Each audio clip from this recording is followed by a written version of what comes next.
अस्सलाम वालेकुम दोस्तों, उम्मीद है आप सब ठीक ठाक होंगे। दोस्तों, आज हम क्रिमिनल ब्रीच ऑफ ट्रस्ट जो डिफाइंड है सेक्शन 405 पाकिस्तान पीनल कोड में, इस पे बात करेंगे। ये क्या होता है और डेली लाइफ में ये किन किन सूरतों में इस सेक्शन का इतलाक होता है।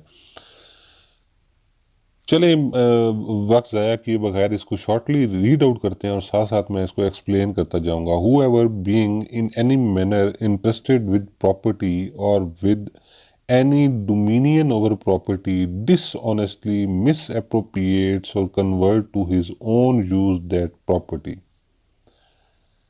अब सबसे पहली चीज़ इसमें ये आ गई कि अगर आप किसी भी शख्स को इंटरेस्ट कर देते हैं कोई प्रॉपर्टी उसको बतौर ट्रस्ट के उसके पास रखवा देते हैं। अब इसको आप उर्दू में कह सकते हैं कि अमानतन अगर किसी के पास कोई भी प्रॉपर्टी, रुपया, पैसा, कुछ भी रखवा देते हैं या किसी प्रॉपर्टी के ऊपर उसका कंट्रोल उसको दे देते हैं, किसी प्रॉपर्टी का उसको कब्ज़ा नहीं दिया लेकिन ओवरऑल कंट्रोल उसी का है उस प्रॉपर्टी का, और फिर वो बदनीति से उसमें खुर्द बुर्द कर लेता है या उसको अपने इस्तेमाल में ले आता है बदनीति से।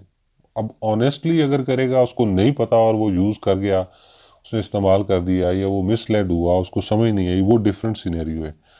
बदनीति से, मिसाल के तौर पे मैं मिसाल एक दे देता हूँ। किसी बैंक में एक कैशियर है, अब वो बैंक के डेली के पैसे उसके पास होते हैं, बेसिकली वो अमानतन उसके पास होते हैं, उसने फिर वो जमा करवाने होते हैं। अब वो कुछ पैसे उसमें से जमा नहीं करवाता, गबन कर लेता है, खुद ही खा पी लेता है। तो ये सेक्शन उस पर लागू होगा और इसके तहत उसको ट्राई किया जाएगा। अच्छा, अब वो इस्तेमाल उस तरीके से नहीं करता जैसे कानून उसको कहता है। अब कानून ये कहता है कि तुमने बैंक क्लोज होने से पहले वो जितने भी पैसे डेली की कलेक्शन होगी उसके हिसाब किताब करके उसको लॉक में रख देना है, लेकिन वो नहीं रखता और ले जाता है और 10 दिन अपने पास रखता है, उसको यूज़ कर रहा है। अब उसकी नीयत वो खुद बुद करने की नहीं है, वो एट सर्टेन टाइम वो वापस कर देगा, लेकिन कानून ने जो डायरेक्शन दी हुई है उसके मुताबिक वो अमल दरामद नहीं कर रहा, तो इन दैट केस फिर भी इस सेक्शन का इतलाक होगा।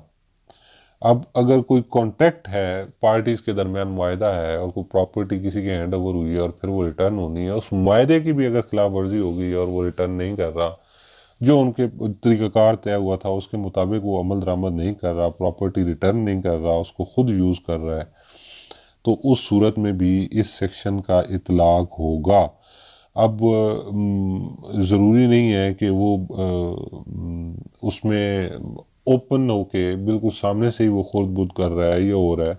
वो इम्प्लाइड या एक्सप्रेस किसी किस्म का भी अगर कोई कॉन्ट्रैक्ट मौजूद है, कुछ चीज़ें होती हैं जो तहरीरी तौर पे नहीं होती, ज़बानी होती हैं, ये इम्प्लाइडली कुछ पता होता है। एक बंदा किसी को हवाले कर देता है कि जी मैं ये तुम मेरी कार रखो, मैं आज कहीं जा रहा हूँ तो कल आके ये जो है वो तुमसे वापस ले लूँगा, या वो ये नहीं कहता कि मैं वापस ले लूँगा, उसको कहता है ये कार रखो, मैं ज़रा अपने गाँव जा रहा हूँ।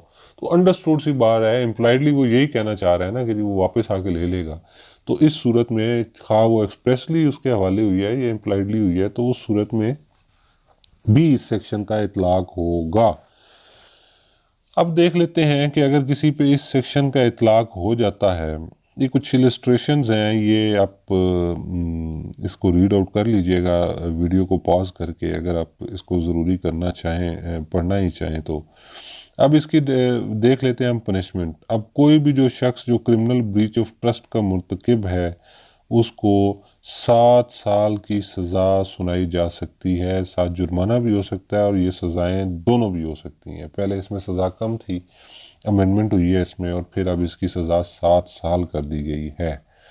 अब इसमें प्रॉपर्टी का किसी किस्म का कोई इशू नहीं है, प्रॉपर्टी की मालियत क्या है, खुर्द बुर्द बेसिकली होना ज़रूरी है अगर अमानतन किसी के पास कोई चीज़ रखवाई गई है। इसमें फर्दर भी कुछ सेक्शंस हैं जो डील करते हैं, क्लर्क अगर करेगा तो उस पर क्या होगा, तो वो सारे डील करते हैं। माइनर वेरिएशन से उनकी सज़ाएं चेंज होती हैं, अदरवाइज़ जो बेसिक डेफिनेशन है क्रिमिनल ब्रीच ऑफ ट्रस्ट की वो सेम है। तो अब हम देख लेते हैं कि ये ट्राई कहाँ होगा और इस पे बाकी इसकी क्या हैसियत है। ये 406 आपके सामने है, criminal breach of trust police بغیر وارنٹ کے اریسٹ کر سکتی ہے اگر کسی پہ 406 کی ایف آئی آر ہو گئی ہے اور یہ وارنٹ کیس ہے اور ناٹ بیلیبل، اس میں as a matter of right bail claim نہیں ہو سکتی، یہ بیلیبل اوفینس نہیں ہے، اور یہ بھی میں بتاتا چلوں کہ یہ ناٹ کمپاؤنڈیبل ہے۔ اس میں دونوں پارٹیز باہمی رضامندی سے صلح نہیں کر سکتی، اور یہ فال کرے گا اس میں جس میں ان اوفینسز کی لسٹ میں جہاں پہ پارٹیز آپس میں صلح نہیں کر سکتی۔ اب یہاں پہ اس کی امپریزنمنٹ 3 ایئرز لکھی ہوئی ہے، لیکن میں بتا چکا ہوں یہ شاید پرانا ہوگا۔ اب اس کی سزا امینڈ ہو کے 7 سال ہو گئی ہے، اس کے ساتھ جرمانہ بھی ہو سکتا ہے، اور یہ دونوں سزائیں ایک ساتھ بھی ہو سکتی ہیں۔ جرمانے کی کوئی لیمٹ نہیں ہے، لیکن اس پہ کافی ساری موجود ہے ججمنٹس، اور غالباً ایک پی پی سی کے ایک سیکشن میں بتایا گیا ہے کہ جہاں پہ بھی اماؤنٹ نہ ہو تو وہاں پہ ریزنیبل اماؤنٹ ہونی چاہیے۔